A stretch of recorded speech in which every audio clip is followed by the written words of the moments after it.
Sujana చౌదరిని AP BJP అధ్యక్షుడిగా చేయాలని నిర్ణయించుకున్నట్లుగా ఆ పార్టీ హైకమాండ్ నుంచి లేఖలు వస్తున్నాయి.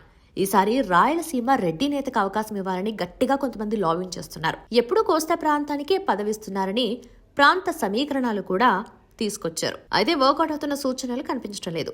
పురంధేశ్వరిని కేంద్ర మంత్రివర్గంలోకి తీసుకుని సుజనా చౌదరికి రాష్ట్ర పగ్గాలు ఇవ్వాలన్న ఆలోచనకు వచ్చినట్లుగా చెప్తున్నారు. బీజేపీకి ఓ అలవాటుంది. రాష్ట్రంలో ఏ పార్టీ అధికారంలో ఉంటే ఆ పార్టీకి అనుకూలంగా, ఇంకా చెప్పాలంటే ఆ పార్టీ అభిప్రాయం కూడా తీసుకుని అధ్యక్షుడిని నియమిస్తారని అంటారు. టీడీపీ అధికారంలో ఉన్నప్పుడు టీడీపీతో మంచి సంబంధాలు నిర్వహించేవారని పెట్టేవారు. వైసీపీ అధికారంలోకి వచ్చాక ఆ పార్టీపై విరుచుకుపడుతున్న కన్నాను అప్పటికప్పుడు తొలగించి సోము వీర్రాజుకిచ్చారు. ఆయన ప్రో వైసీపీగా తన బాధ్యతలు నిర్వర్తించారు. ఎన్నికలకు ముందు టీడీపీతో పొత్తు ఖాయం చేసుకునే దశలో పురంధేశ్వరిని అధ్యక్షురాలిగా నియమించారు. ఇప్పుడు ఆమెను మార్చాలని అనుకున్నా ప్రో వైసీపీ అనే ముద్ర ఉన్న ఎవరిని ప్రోత్సహించాలని అనుకోవడం లేదు. అందుకే సుజనా చౌదరికి ఛాన్స్ ఇస్తున్నారని అంటున్నారు. సుజనా చౌదరి ప్రత్యక్ష రాజకీయాల్లోకి ఇటీవలే వచ్చారు.